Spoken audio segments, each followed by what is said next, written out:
Hola, soy Joaquín Viloria de la Hoz, soy el gerente del Banco de la República en Santa Marta y profesor de Historia Económica, Historia del Caribe Colombiano en la Universidad del Magdalena. Los invito a que lean este libro editado por la Universidad del Magdalena que se llama La Batalla de Ciénaga de 1820 y la independencia del Caribe colombiano.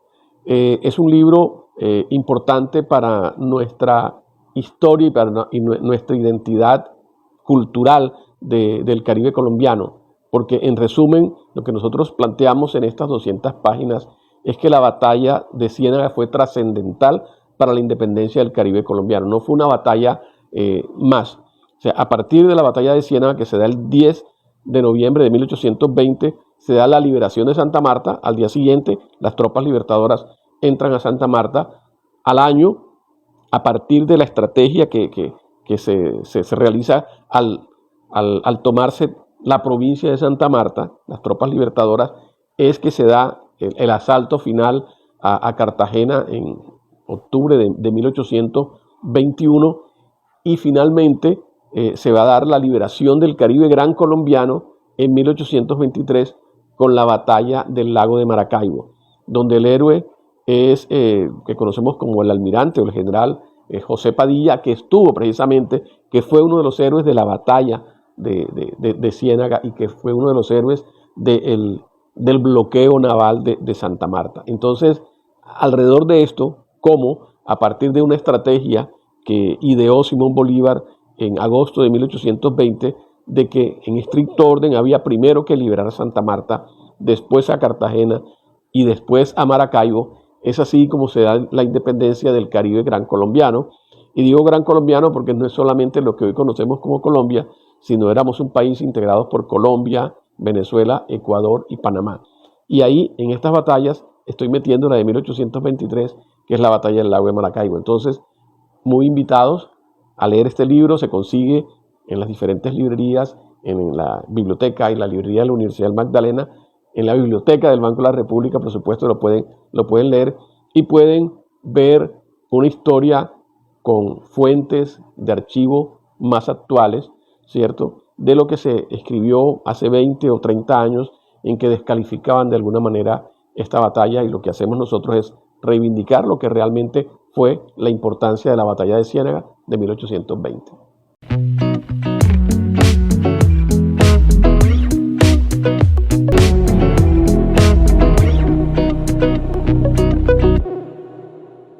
Bueno, Joaquín Viloria es un economista, que fue mi primera carrera que estudié de pregrado, y luego me formé en desarrollo regional, luego estudié políticas públicas y finalmente me concentré en la historia.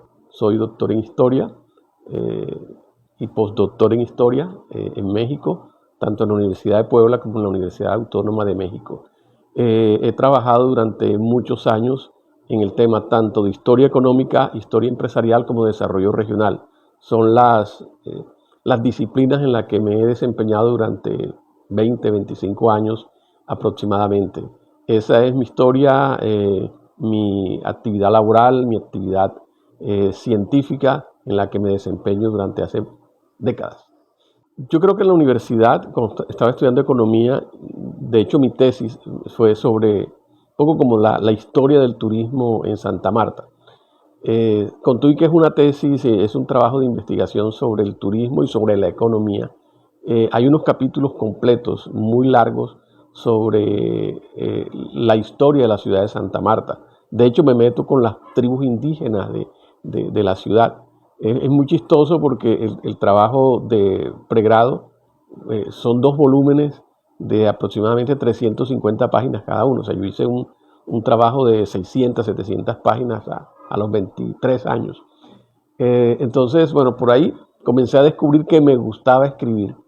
Y no fue una tesis eminentemente económica, sino fue una tesis con un componente histórico importante. Entonces, a los 20 y pico de años ya yo estaba con la inquietud de estudiar sobre la historia de Santa Marta. Y pues yo creo que después va a venir todo lo que he publicado, pero creo que ese es el punto de partida, mis estudios de pregrado que me permitieron. Yo sé que hay facultades y programas de economía en Colombia, pues, y en el exterior, en que obligan al estudiante y al economista a que haga un trabajo eminentemente cuantitativo, por ejemplo. Y en este caso yo estoy en el externado, la Universidad Externado de Colombia. El externado tenía un programa mucho más flexible, heterodoxo, podríamos decir, y permitieron sin ningún problema que yo hiciera una investigación con un componente histórico importante. Ahí comenzó todo, pero todavía en realidad no podía considerarme como historiador. Y mis primeras experiencias van a ser más desde el plano administrativo, de planificación. De hecho, mi primera maestría es en planificación del desarrollo regional y estoy muy metido, yo diría más por el tema geográfico que histórico. Mi tesis de maestría, que va a ser la Universidad de los Andes, es un proyecto de ordenamiento territorial de la Sierra Nevada de Santa Marta. Y entonces te podrás imaginar, hay un componente geográfico de ordenamiento territorial importante, pero un dato que muy pocas personas conocen es que el director de esa tesis de maestría es Orlando Falsborda. Entonces es el sociólogo, pero también el historiador que acababa de escribir o había escrito hacía unos años, Historia doble de la costa.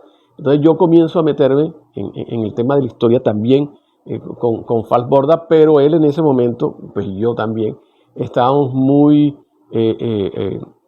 volcados hacia el tema del ordenamiento territorial porque acaba de ocurrir la constituyente del 90 y la constitución del 91 y él es nombrado como secretario técnico de la COTCO, Comisión de Ordenamiento Territorial. Entonces ahí comienza a confluir ese tema geográfico que me gustaba, el tema económico, por supuesto, que era mi carrera, y ahora con una maestría en desarrollo, ¿cierto? En desarrollo regional. Entonces ahí de nuevo la historia hace presencia por esos trabajos de Orlando Fal de los años 70, 80 en el Caribe colombiano, pero digamos sazonados con otros temas como la geografía, como el ordenamiento territorial, como la planificación regional. Entonces ahí voy, digamos, profundizando un poco en este tema de la historia. Digamos, luego de ese paso por la maestría, yo me vinculo a la Universidad del Magdalena, ya laboralmente. Yo propongo hacer, digamos, lo que yo he hecho como una maestría, lo propongo como una especialización, y se llama especialización en desarrollo territorial tal vez. Y es importante, Mabel, comentar esto. Se están cumpliendo 30 años de esa especialización. Y fue la primera especialización autónoma de la universidad, en el sentido de que antes la universidad tenía posgrados, pero el título lo daba la Universidad Nacional, o la daba, yo no sé, la Universidad Javeriana, otra universidad, no la Universidad del Magdalena. Y con esta especialización de hace 30 años, 1994, es la universidad la que da el título, confiere el título. O sea, estamos cumpliendo 30 años de esa primera especialización. Entonces yo tengo ahí una experiencia investigativa, docente, ¿sí? Y administrativa también, porque terminé siendo segundo director de esa especialización. El primero fue Antonio Navarro, pues ya fallecido, Antonio Navarro Hernández, ¿sí? Un economista de acá, de la región. Y yo luego, bueno, después voy a hacer otra maestría y yo me vinculo, para tratar de responder tu pregunta, al Banco de la República, después que voy a Chile y hago una maestría en políticas públicas. Y es ahí con el Banco de la República, estamos hablando del Banco Central, es ahí donde yo comienzo a hacer investigaciones en un centro que se llama CER, Centro de Estudios Económicos Regionales, donde debo hacer investigación económica. Pero ¿qué sucede? El director del centro, del CER y gerente de la sucursal Cartagena es un economista, pero que es historiador económico. Y es de los grandes historiadores económicos de esto, de alguna manera, de los que tú insinúas, que se llama Adolfo Meisel. Adolfo Meisel es la persona que me va a vincular a mí al Banco de la República a finales de los años 90. Yo voy a ser el primer investigador de ese centro de estudios y comienzo a hacer investigación y a partir, digamos, de toda esa experiencia comienzo a hacer investigación sobre historia económica, historia empresarial del Caribe colombiano. Ahí van a surgir los primeros documentos, pero además de Meisel, voy a tener contacto con otros historiadores económicos, otros economistas muy importantes. Salomón Kalmanovich va a ser uno de esos, que es miembro de la Junta Directiva en ese momento. Salomón Kalmanovich, el gran historiador económico digamos, de Colombia y es del Caribe porque es barranquillero. Y comienzo, digamos, unos contactos importantes, una cercanía con otros historiadores, ya no historiadores económicos, pero historiadores muy reconocidos como Eduardo Posada Carbó, Gustavo Bell y otros muchos más, por supuesto, en Cartagena, como tú los planteabas, Alfonso Múnera, por ejemplo, en Barranquilla, pues todo el grupo este de la Universidad Atlántico, muy importante. De hecho, mi primer artículo que publico con el Banco de la República va a aparecer en Historia Caribe, que creo que era el número 2, 1 o 2 de Historia Caribe. O sea, salía muy, muy humilde, muy diferente a cómo es Historia Caribe hoy, 25, 27 años después. Entonces ahí comienza mi vinculación con esa historia económica, porque me vinculo con el Banco de la República. Muy seguramente, pero así es la vida, muy seguramente si mi vinculación hubiera sido con una institución de índole más social, de pronto no hubiera desarrollado todo este capítulo de historia económica y de historia empresarial que durante más de 25 años he venido haciendo, inicialmente pues con el Banco de la República, sigo vinculado con el Banco de la República, pero ya no como investigador, ¿cierto? Que fue esa primera etapa larga, importante en Cartagena. Ahora estoy pues en la parte directiva como gerente en Santa Marta. Pero mi vinculación también como profesor catedrático de la Universidad Magdalena me permite seguir haciendo estas investigaciones que pues ya tú conoces y que vamos a hablar en el día de hoy. La primera etapa, digamos, de los primeros 10 años, que comienzan más o menos en el año 98, que es cuando 97, que yo me vinculo con el banco. Esos primeros 10 años hay un equilibrio entre la historia propiamente tal, la historia económica, empresarial, social, y unos estudios que yo hacía, y digamos tenía que hacer, eminentemente económicos. Entonces yo hice varios estudios que ahí están, digamos, y por fortuna con el Banco de la República todos los estudios que uno hacía están hoy en la página web y se pueden bajar por completo.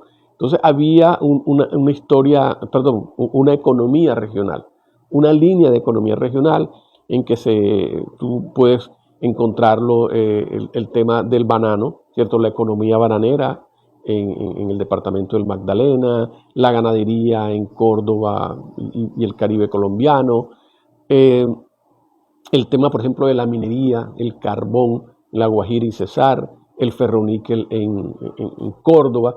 Entonces, ahí hay una línea muy importante en esos primeros 10, 12 años, que es de economía regional y economía urbana. Incluso economía de la educación. Por ejemplo, hago unos estudios sobre la educación en Cartagena y en el Caribe colombiano, o hago unos estudios sobre la desnutrición en el Caribe colombiano, y ahí no hay historia, digamos, ahí estamos enmarcados en el tema de la economía regional. Digo que son como 10 años, porque luego cuando yo me muevo de Cartagena a Santa Marta, esa línea, que es muy importante, pero pasa a segundo plano porque yo me centro mucho más en la historia, ¿cierto? Y la economía regional, aunque sigue, como dirías tú, esa metodología del estudio en que uno tiene que meterle estadística, tiene que meterle datos, y no solamente el relato, siguen en términos metodológicos, ya en términos temáticos pasa a un segundo plano, y yo me concentro en los estudios de historia económica, de historia empresarial, de historia social, de historia cultural, política, por supuesto. Entonces van apareciendo temas. Tú comentabas uno, específicamente la historia del acordeón, y ahí quiero comentar, no sé si en otra ocasión te lo he dicho, pero yo en ese momento estaba haciendo un estudio con Edna, con mi esposa, que es mi compañera también de trabajo en la universidad, un estudio para un libro de Salomón Kalmanovich nos había pedido sobre las finanzas públicas del Estado Soberano del Magdalena, 1850-1880, y nos concentramos a estudiar eso, las finanzas, los ingresos, los egresos, los impuestos, etc. O sea, totalmente de historia económica, y un libro que salió además muy, muy importante, editado por Salomón Kalmanovich. Cuando estamos haciendo esa investigación, yo en algún momento estoy consultando archivos, me tropiezo, me topo con una información específica de importación de acordeones. Pero no era el objetivo del estudio ese. Me pareció muy importante, lo meto en un archivo, digo, en algún momento haré un trabajo sobre eso. Entonces, ese es el origen de ese libro que alguna vez tal vez comentamos acá sobre ¿cómo? Está reseñado en el canal, que es acordeones, cumbiamba y vallenato en el Caribe colombiano. Entonces, esa es, digamos, efectivamente una historia cultural, por decirlo de alguna manera, pero cuando se mira es una historia muy empresarial y muy económica en torno, por ejemplo, a las bonanzas económicas. La bonanza del banano, la bonanza del algodón, la bonanza marimbera, y la presentamos, digamos, ahí en ese libro. Entonces, una historia cultural, pero metodológicamente trabajado con lo que tiene que ver con la historia económica.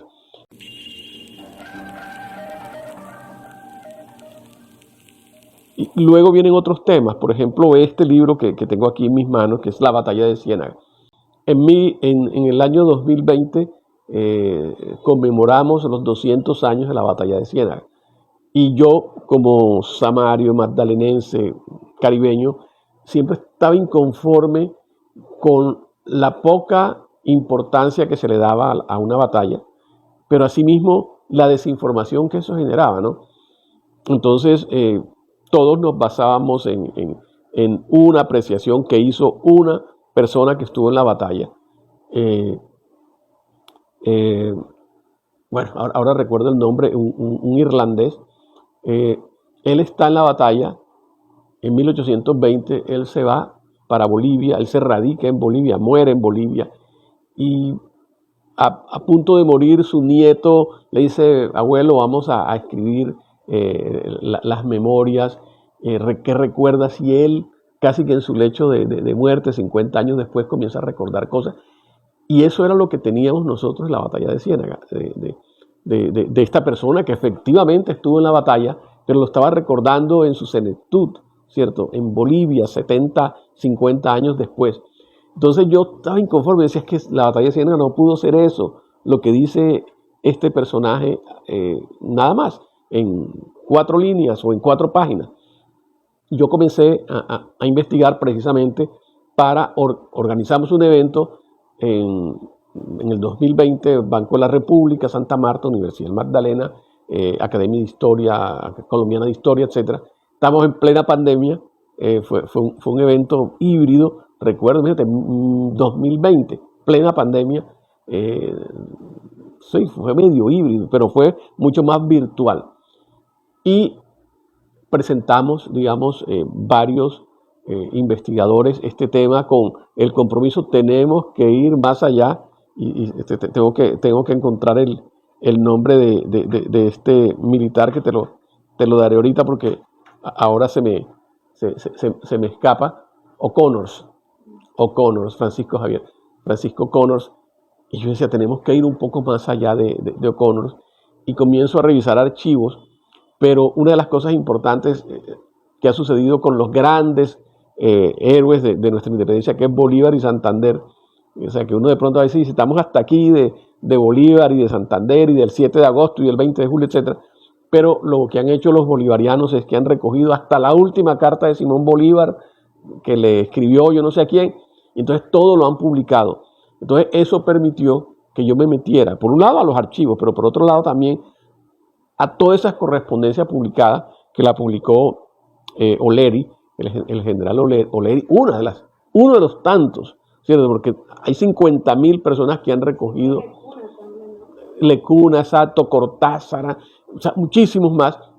Entonces yo me metí a esa correspondencia, porque yo digo, además son tomos de tomos de tomos, o sea, tú no terminas, la vida no te alcanza para leer nada más la correspondencia de Bolívar, y me meto yo a la correspondencia de Bolívar y yo decía: no puede ser. Y me centro en ese periodo, o sea, me centro en el periodo 1819, 1820, 1821, más o menos 3 años, y comienzo a encontrar cosas maravillosas que van más allá de lo que escribió Connors en Bolivia 50 años después. Y, por ejemplo, me encuentro con la correspondencia del comandante que estuvo al frente de la batalla, el comandante José María Carreño, venezolano, coronel, El coronel al día siguiente de la batalla fue el 10 de noviembre de 1820 y él escribiéndola el 11 de noviembre, al día siguiente, como se dice, con el olor de la pólvora todavía, diciendo al coronel Montilla, otro venezolano, todos eran, los grandes jefes militares eran venezolanos, comenzando por Bolívar, Mariano Montilla, comentando cómo fue esa batalla. Y yo digo, pero esto es lo que yo estaba buscando.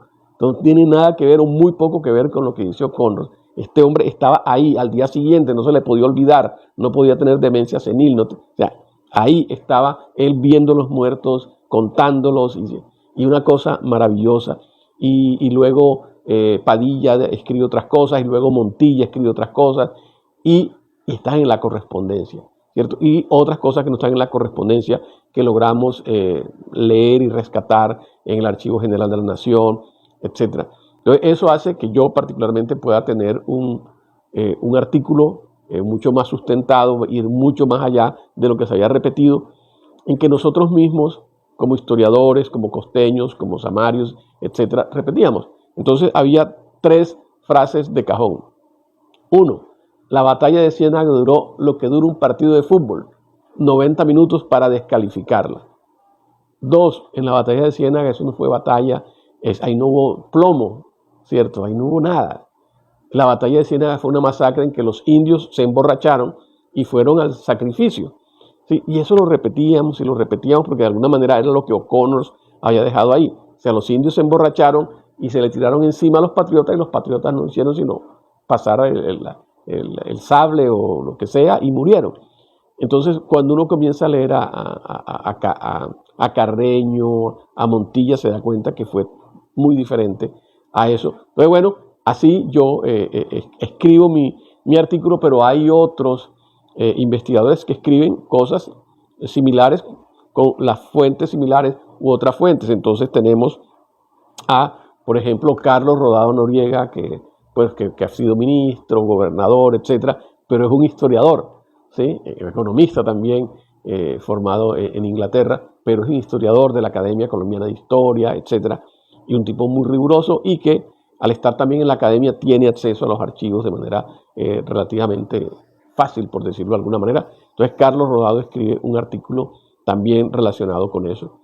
Otro miembro de la academia, Roger Pita, que ha sido, tú lo conoces, secretario y ha tenido muchos cargos en la academia, y muy juicioso, un estudioso de tiempo completo y riguroso en ese sentido. Roger quiso estudiar, digamos, yo estudié la campaña militar en su conjunto, todo, desde que desembarcan, desde que salen de la isla Margarita, porque es una batalla naval, digamos, esto es naval, esto es totalmente marítimo. Desde que salen de Isla Margarita, se toman Riohacha, se toman Valledupar, siguen a Sabanilla, se toman Sabanilla y luego se toman la batalla de Ciénaga y se toman Santa Marta. Digamos, yo hago todo ese recorrido de la batalla, de las bajas, de los muertos, de las estrategias, etc. Roger lo estudia desde el punto de vista del periodo liberal. Los liberales estaban gobernando en España en ese momento y él decía, bueno, ¿y cómo es esa relación de los liberales que tienen unos soldados y unos militares aquí peleando para recuperar? Porque es la época de Morillo, ¿cierto? El ejército del pacificador Morillo. Entonces hay como una especie de contradicción que sucede ahí, el armisticio de Morillo con Bolívar, etc. Entonces él estudia la batalla de Ciénaga y, digamos, y la independencia en general desde ese corto periodo liberal del gobierno español. Allá van 3, ¿cierto? Carlos Rodado, Roger Pita y Roberto Lastra. Roberto Enrique Lastra es un historiador colombiano, se formó en España y actualmente es profesor en la Universidad del Atlántico. Estudia el tema marítimo en general. Él es historiador, pero estudia, digamos, el tema costero, marino costero hoy, pero como es historiador, él quiso mirar sobre esas expediciones científicas de finales del periodo colonial, 1790, 1800, 1810, 1815, 19, y cómo esas expediciones científicas aportaron información importante para estas batallas definitivas de la independencia. Una cosa interesante, o sea, poco estudiada. La cartografía, exactamente, cartografía, ingeniería, y lo que aprendieron estas personas, ¿cierto? Entonces él estudia eso y el libro cierra, que es un libro de 200 páginas, con una joven historiadora eh, sanandresana, Amelia Archibald Humphreys, y ella estudió historia, si no me equivoco, en la Universidad del Valle, y su personaje ha sido Louis Ory, el corsario francés que inicia digamos, su formación militar en el ejército napoleónico, se decepciona de esto, viene acá y se convierte en corsario, ¿cierto? Que no es pirata, que sabemos la diferencia en que el pirata trabaja para sí, pero el corsario trabaja para una bandera, ¿cierto? Y él como corsario comienza a trabajar para la bandera, curiosamente, de lo que hoy es Argentina y Chile, ¿sí? En las provincias unidas del Mar del Plata o algo así, con el canónigo Madariaga, y ellos se ofrecen a trabajar para el Ejército Libertador de Colombia, pero digamos, todo esto hay celos, hay disputas. Entonces él está en Cartagena cuando la evacuación, cuando finalmente Pablo Morillo se toma Cartagena, Orí presta sus servicios, sus embarcaciones, llegan a Los Cayos en Haití, etc. Hay una confrontación con Bolívar, etcétera, pero muchos, ellos estaban peleados todos con todos, incluso Bolívar peleó con Montilla, el que va a ser su mano derecha años después aquí en Santa Marta. Y cuando Luis Brión, que es el gran almirante de Curazao, que las primeras batallas navales lo van a hacer con Luis Brión ve que viene Luis Ory, él, no sé, pues, poco lo que plantea ahí Amalia, ahí se genera un celo que Brión cierra la posibilidad de que Orí entre al Ejército Libertador. Es, digamos, una lástima lo que uno ve, y uno ve las cartas con Santander, y Santander al principio responde positivamente a Luis Orí, pero luego cuando se da cuenta que Bolívar, instigado por Brión, se opone, entonces al final lo que hacen es apartar a Luis Orí. Ese es, digamos, y cómo, o sea, es eso que tiene que ver con la batalla de Siena. Pues sencillamente Orí llega con sus embarcaciones al momento en que se está prácticamente dando la batalla de Siena y la toma de Santa Marta. La toma de Santa Marta fue al día siguiente, el 11 de noviembre de 1820, y Orí a los pocos días está llegando a Sabanilla y a Santa Marta, y Brión le toma las embarcaciones y dice: usted no puede estar aquí, usted no ha pedido permiso, no le hemos dado permiso, y esto es la República. Y pues finalmente pierde todas estas cosas. Es una historia maravillosa, digamos, lo que se cuenta en este libro, y como las vidas son tan, no sé cómo plantearlo. Orí y Brión eran enemigos acérrimos. Brión estaba enfermo, se va para Curazao hacia 1821, ¿sí? 1821, y muere en Curazao. Estaba muy enfermo, y Orí se va para Providencia, expulsado, derrotado, se monta en un caballo, se cae y se mata a los 2 o 3 días que había muerto Brión, ¿cierto? Que uno podría pensar, bueno, ¿qué hubiera sucedido? Brión muere, se queda sin comandante, sin almirante, y ahí ya no tiene el enemigo que es, y ahí está Orí.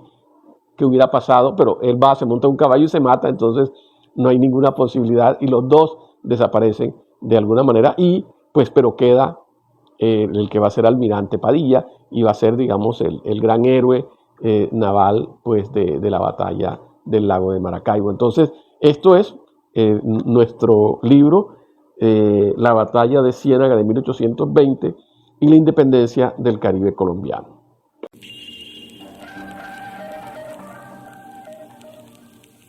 Bueno, el libro hace varios aportes a la historiografía regional y nacional. Eh, Primero, es reivindicar una batalla que estaba en el olvido. O sea, definitivamente la batalla de Ciénaga no ocupaba ningún papel importante porque había sido descalificada por ser una batalla que duraba muy poco tiempo, una batalla donde no hubo grandes héroes, una batalla donde los indígenas fueron borrachos, etc. Y eso se comienza a desmitificar uno por uno y nos damos cuenta que es una batalla trascendental para el Caribe gran colombiano. O sea, dos, lo que hacemos es invitar a unos historiadores reconocidos, importantes, serios, con metodologías nuevas, con trabajos de archivo que puedan decir por qué la batalla de Ciénaga es importante. O sea, no es un prurito regionalista, ¿cierto? Es que no porque yo soy de Ciénaga o de Santa Marta, no. Incluso aquí tenemos historiadores del interior del país, tenemos historiadores de las islas, tenemos historiadores de otras partes en que están en la misma línea, ¿cierto? Aquí no hay una cosa regionalista per se. Entonces la formación como historiadores, de una gran formación. Tres, todos los historiadores e historiadoras que están acá, lo que vemos es que hicimos e hicieron un estudio muy juicioso en archivos. Y no solamente conformarse con la historiografía que se había escrito hace 50 años, 80 años, sino qué era lo nuevo que había en los últimos 10 o 15 años. Entonces, creo que ese es un aporte. Y hay una cosa importante que yo creo que debería marcar este libro, y es que nos tiene que dar un sentido de pertenencia. O sea, nosotros no solamente debemos seguir recalcando sobre el 20 de julio, sobre el 7 de agosto, que sí, fueron importantes en la historia de Colombia, pero no fue lo único. Entonces, y lo más cercano que nos metieron como historia patria es el 11 de noviembre de 1811, Cartagena, el Estado Soberano de Cartagena. Entonces, aquí nosotros estamos diciendo, tuvimos una historia importante, no solamente fuimos la ciudad realista, lo fuimos, no podemos avergonzarnos de esos 200 años después, ¿cierto? Pero en medio de esa ciudad realista, en medio de esa provincia algo realista, vamos a tener una batalla muy importante. Yo, por ejemplo, en mi artículo muestro los diferentes combatientes, porque otra de las cosas es, pero todos eran venezolanos, no es cierto. Los comandantes podían ser venezolanos y algunos podían ser de neogranadinos, ¿cierto? Del interior de Bogotá y de Antioquia. Pero vamos a encontrar, por un lado comandantes, pero vamos a encontrar soldados de la región. Bueno, y el primero es el general Padilla y su hermano. O sea, los hermanos Padilla son de aquí. En ese momento era la antigua provincia de Santa Marta, que ellos eran de Riohacha. Él y su hermano eran dos, como comandantes, digamos, pero sobre todo José Padilla, que llegó a ser general. Y dos, vamos a encontrar mandos medios y vamos a encontrar soldados, la soldadesca, a nivel local. Entonces no era solamente, no es que todos eran venezolanos, es que todos eran europeos. Entonces yo creo que eso también da sentido de pertenencia y creo que es lo que nosotros tenemos que difundir, creería yo, los colegios y las universidades con esta serie de libros que se están haciendo en la Universidad del Magdalena, en Cajamarca, en el Banco de la República, en otras instituciones, de resaltar esa historia local que estaba olvidada. Bueno, y quinto y último, pero no por eso menos importante, es cómo una editorial local, la editorial de la Universidad del Magdalena, ha venido trabajando en los últimos 8 años o más de pronto en comenzar a sacar y rescatar no solamente la historia, porque no es una editorial histórica, es una editorial que abarca los diferentes componentes del conocimiento, en una universidad de provincia, cómo posicionarse a nivel nacional como la segunda o tercera editorial de más publicaciones a nivel regional, incluso nacional.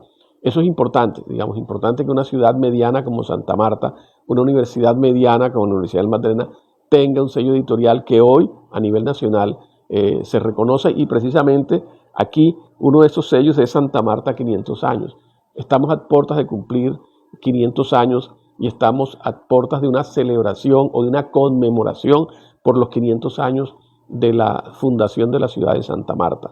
Y esa conmemoración tiene que ser no solamente en torno a la historia hispanista, es en torno también a la independencia, es en torno también a los pueblos originarios, es en torno a los pueblos afrodescendientes.